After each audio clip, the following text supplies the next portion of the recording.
Good morning everyone, কেমন আছো সবাই? আশা করছি খুব ভালো আছো, আমরাও ভালো আছি। এখন কিন্তু ভোরবেলার আমার এই যে গরম জলের গ্লাসের সাথে এই ব্লগটা শুরু করলাম।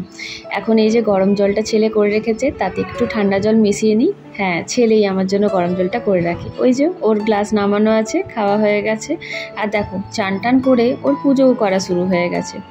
এমনিতেও কিন্তু ওর ডেলি রুটিনই এটাই যে চান করে নাড়ু গোপালকে উঠিয়ে একটু সেবা করে তারপরেই ও স্কুলের জন্য যায়।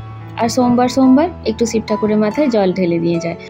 তবে এখন তো শ্রাবণ মাসের সোমবার, তাই একটুখানি শিব ঠাকুরকে পরিষ্কার করে ঘি মধু মাখিয়ে জল ঢেলে তারপর পুজো করে নিয়ে ও বেরোবে। আর এই সব করার জন্যই ওর কিন্তু টাইমের দরকার থাকে, তাই ও অনেকটা ভোর উঠে যায়। আমি আগে উঠতাম, তারপরে ওকে উঠাতাম। তখন দেখলাম না, ওর মধ্যে ওই রেসপন্সিবিলিটি ব্যাপারটা আসছে না।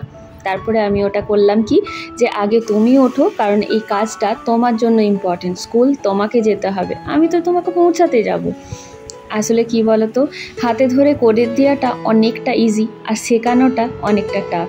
কিন্তু টাফ হলেও ওটা ওর লাইফে অনেক কাজে আসবে। তো চলো, এখন টিফিন প্যাক করে ওকে তো স্কুলে দিয়ে আসলাম। আর দেখো, ফিরে আসবার সময় এই যে অনেকগুলো সবজি কিনে এনেছি। অনেকগুলো মানে ওই আর কি, যা যা শেষ হয়েছিল সেইগুলো। তো আমরা যারা হাউসওয়াইফ বা হোম মেকার যারাই আছি, তাদের কিন্তু কাজ করার ধরনটা আলাদা হলেও কাজগুলো প্রায় একই থাকে। তাই ভাবলাম আজকে আমি আমার নিজের মর্নিং রুটিনটা তোমাদের সাথে শেয়ার করি। এসেই আগে গিজার অন করলাম। তারপরে দেখো, এই যে একটা প্লেট বানিয়ে রেখেছি পায়রাগুলোকে খেতে দেওয়ার জন্য। ওই ছড়িয়ে দিয়ে গমগুলো দিতে না ভালো লাগতো না। এবার এসে গেলাম রান্নাঘরে, এসে নিয়ে আগে চাটা চাপাই। চাটা হতেও কিন্তু আমার টুকিটাকি অনেকগুলো কাজ হয়ে যাবে। আর ওদিকে গরম জলটাও হয়ে যাবে গিজারে। আসলে কি বলো তো, আজকে না প্রচণ্ড মেঘ করেছে, আর মাথায় চান করতে হবে।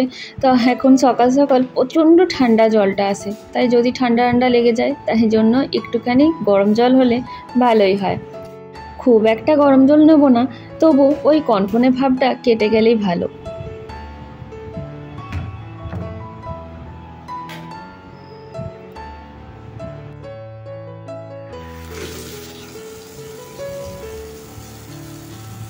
তো আমার কাজের মাসির আসতে বেশ অনেকটা টাইম থাকে, তাই যেদিন আমার জলদি পুজো করার থাকে, আমি ঠাকুরঘরটা নিজেই মুছে নিই।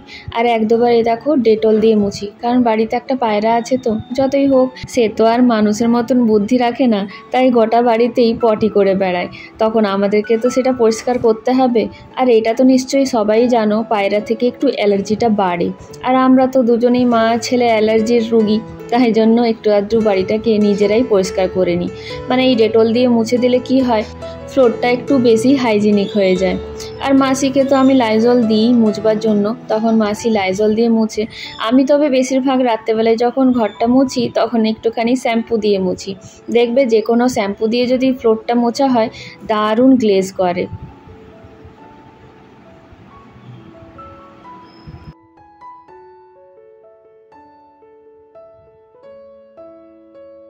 আর দেখছো আমার ওই পুচকুটা কেমন তাকিয়ে আছে, চুপচাপ ওখানে বসে আছে এখন। আর যখন মাসি এসে কাজ করে, তখন মাসিকে কি জ্বালায়, কিছুতেই সরতে চায় না। আর এখন দেখো কেমন চুপচাপ বসে দেখছে। আর এখন কিন্তু আমার ডেলি রুটিনে একটুখানি চেঞ্জ এসছে এই পায়রাটার জন্য। এর দেখাশোনাটাও আমার ডেলি রুটিনে এখন অ্যাড হয়ে গেছে। এর দেখাশোনা, ওষুধ খাওয়ানো, খাবার খাওয়ানো, ঠিকঠাক করে খাচ্ছে কি না। তারপরে এই ধরো মাঝে সাঝে একটু বাড়িটা পরিষ্কার করে নিতে হয়। বাড়িতে একটা পোষ্য থাকলে টুকটাক একটু তো কাজ বাড়বেই, তাই না? তারপর যেমন ধরো কোথাও গেলে তখনও ভাবতে হয় ওকে নিয়ে, যে যেখানে যাচ্ছি সেখানে কি নিয়ে যাওয়া যেতে পারে, নাকি ওকে রেখে দিয়ে যাব, তো ওকে কি ব্যবস্থা করে রেখে দিয়ে যেতে হবে, সব কিছুই। তো চলো, ওইদিকে সব করতে করতে আমার চা কিন্তু একদম রেডি।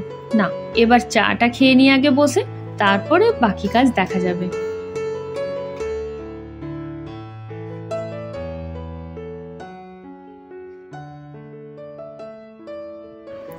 এই যে চা খাওয়ার টাইমটা, এখন কিন্তু এই যে একলা যখন চা খাই, একলা লাগে না। কারণ জানো তো, এই যে ছোট্ট পায়রা একটা জুটেছে, তার জন্য এই দেখো বিস্কুটটাকে গুঁড়ো করে ওকে দিয়ে দেবো। এখন ও বসে বসে খাবে, আর আমি আমার চাটা খাবো। খেয়ে নাও। আর এখন এত মায়া হয়ে গেছে, তাও জানো তো মনে হয় যে ও কখন ঠিক হবে, কখন উড়তে শিখবে, নিজের দলবলের সাথে উড়বে। পাখি জন্ম নিয়ে এসেইছে যখন, পাখির মতো উড়ে বেড়াবে, তবেই তো ভালো লাগবে। তাই ওর এখনো আমি ওষুধ চালিয়ে যাচ্ছি, দেখা যাক কি হয়। আর এই যে নিশ্চিন্তি বসে এখন চাটা খাচ্ছি, জানো তো এই টাইমেও কিন্তু ব্রেনটা চলেই যাচ্ছে, কি যে রান্না করব, কি যে খাওয়াবো, সেই সব। এইটা নিশ্চয়ই সবাইকার মাথাতে চলে, সকাল উঠের থেকে এটাই চলে মাথায়। তবে হ্যাঁ, রাত্রের থেকে ঠিক করে নিই যে টিফিনে কি বানাবো, জলখাবারে কি বানাবো, এতদূর। তারপরে লাঞ্চের আর ডিনারেরটা সারাদিনে ভেবে নিই। তবে এই যে এখন মাসি আসার আগে ভেবে টেবে রাখতে হবে, কারণ তারপরে মাসি কাটাকাটি করবে আর চটজলদি আমাকে রান্নাটা করে নিতে হবে। এই যে দেখো, আমি চা খেতে খেতে এরা এসে গেছে, ওরা খাক, আমি চানটা সারি, কারণ মাসি আসার এবার টাইম হয়ে যাচ্ছে।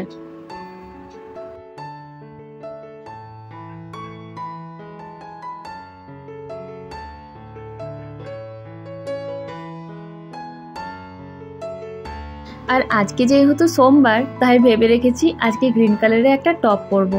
শাড়ি পরতে ইচ্ছে তো করে, কিন্তু এত দৌড়াদৌড়ি জীবন, আমি শাড়ি পরে একদমই অটোতে চেপে যেতে আসতে পারি না। তাই একটা গ্রিন কালারের টপই পরবো। এটা কিন্তু আমি কালকে ছেলের ইউনিফর্ম যখন আয়রন করছিলাম তখনই আয়রন করে রেখে নিয়েছি। আচ্ছা, আমার মতো আরও কে কে আছো যারা বাড়িতেও বিনা আয়রন করা জামা কাপড় পরতে খুব কষ্ট হয়? আমার মাঝে সাঝে যখন কারেন্ট থাকে না আর বিনা আয়রন করা জামা কাপড় পরতে হয়, তখন কিন্তু খুব কষ্ট লাগে, আমার একদম পছন্দ নয়। আর দেখবে সকালের সব বড় কাজের মধ্যে সব থেকে বড় কাজ হচ্ছে চান করে নেওয়াটা। চান করে নিলেই মনে হয় অর্ধেকের বেশি কাজ তো সামলে নিলাম। তো এখন চান করে বেরিয়ে এবার কালকে থেকে যে চাদরগুলো তুলে রেখেছিলাম সেইগুলোকে দিয়ে দিলাম, আর আমাদের বাকি জামা কাপড়গুলো কাচতে দিয়ে দিলাম। চাদরগুলো রাত্রেবেলায় কেচে রাখলেও হতো, কিন্তু কি বলতো, এখন যেহেতু বর্ষাকাল, রাতে থেকে এই মেশিনে পড়ে থাকলে না একটা কেমন গন্ধ হয়েই যায়। তবে এই যে এরিয়েলের এই লিকুইড সোপটা, এটা কিন্তু বেশ ভালো, কোনো রকমের স্মেল তো হতে পারছে না। তাও আমি রিস্ক নিই না, চাদর বলে কথা, যদি গন্ধ হলো আবার থেকে কাচতে হবে।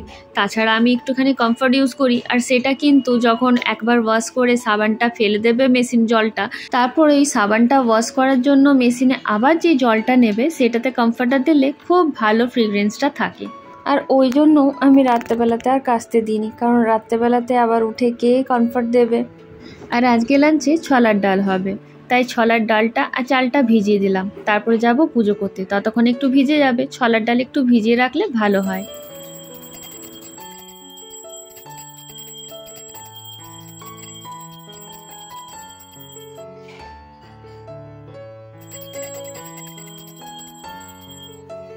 পুজোটা করে এসেই কিন্তু আগে ডালটাকে দেখো সেদ্ধ করে নিলাম, এটাতে একটু গোটা গরম মশলা আর টমেটো নুন হলুদ দিয়ে সেদ্ধ করলাম।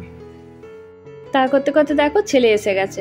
আজকে কিন্তু আমি যাইনি আনতে, এমনিতে ডেলি রুটিনে কিন্তু এটা আমারই কাজ, কিন্তু আজকে দাদা বলেছিল যে আমি নিয়ে চলে আসবো, তোকে আর বেরোতে হবে না। তো এখন ওকে আমি মনে করিয়ে দিচ্ছিলাম যে টিফিনটা কিন্তু ভুলে যাচ্ছ বের করতে, কারণ এটা আমি ওকে বলেছি অভ্যাস লাগিয়ে নাও, কারণ এই কাজটা আমি করবো না, এটা তোমার কাজ, তুমি বের করে রাখবে। কেমন হলো? খুব ভালো। এক্সাম ভালো হয়েছে? আর টিফিনটা ফিনিশ? খুব ভালো। তো ছোলার ডাল আর ভাতটা তো আগেই করে নিয়েছিলাম, আজকে মেনুতে ব্যাস এইটুকুই, ছোলার ডাল, ভাত আর গরম গরম আলু ভাজা। তাই দেখো ঝিরি করে আলুগুলোকে কেটে নিয়েছি, কারণ ছেলের আর কি ডিমান্ড ছিল যে একদম পাতলা পাতলা করে যে আলুটা কেটে নিয়ে ভাজো কুড়কুড়ে করে, সেইটা করে দিও। অ্যাকচুয়ালি আজকে আর আমরা পেঁয়াজ রসুনটা খাচ্ছি না, তাই নিরামিষের মধ্যেই ওই ছোলার ডাল আর আলু ভাজা। ও হ্যাঁ, ছোলার ডালটা তো এখনও ছোকতে বাকি আছে। চলো আলুটা ভালো করে তুলে নিই এখান থেকে, এখন একটুক্ষণ ভিজুক আলুটা, একটুক্ষণ জলে ফেলে রাখলে বা বারবার করে জল দিয়ে ভালো করে ধুয়ে নিলে চিটিয়ে যাবে না। তাই জন্য দেখো এখন একটুক্ষণ ভিজিয়ে রাখি, তারপর আরও দুবার জল দিয়ে ধুয়ে নেব।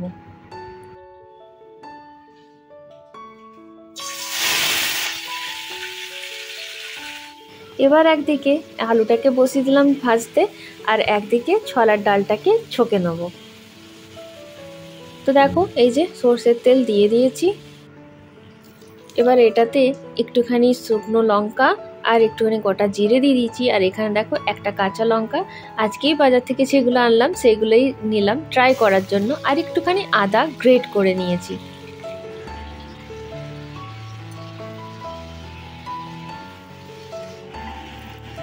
আর এখন দেখো আদাটা আর লঙ্কাটা অল্প ফ্রাই হয়ে গেছে, এরপর দিয়ে দেবো সেদ্ধ করে রাখা ডালটা।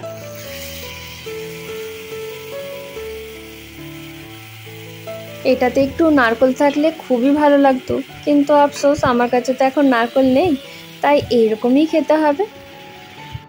এখন দিয়ে দিলাম একটুখানি চিনি। ছোলার ডালে একটু চিনি না দিলে ভালোই লাগবে না। আর গরম মশলা তো গোটা দিয়েই দিয়েছিলাম, তো এখন আর গরম মশলা গুঁড়োটা দিলাম না, শুধু দিয়ে দিলাম একটুখানি ঘি। এখন ওকে একটুখানি দিয়ে দিলাম রোদ্দুরে। এখন এই যে আমার ব্যালকনিতে 10-15 মিনিটের মতো রোদটা আসে, দেখো কি সুন্দর রোদ উঠেছে, একদম প্রচণ্ড রোদ। তো ভাবলাম 10-15 মিনিট থাক রোদ্দুরে, আজকে একটু চান করিয়েছিলাম তো তাই।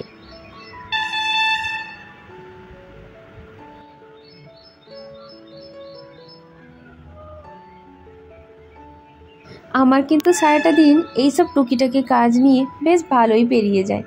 আচ্ছা, তোমরা কিন্তু আমাকে জানিও যে আমার এই ব্লগগুলো কেমন লাগছে।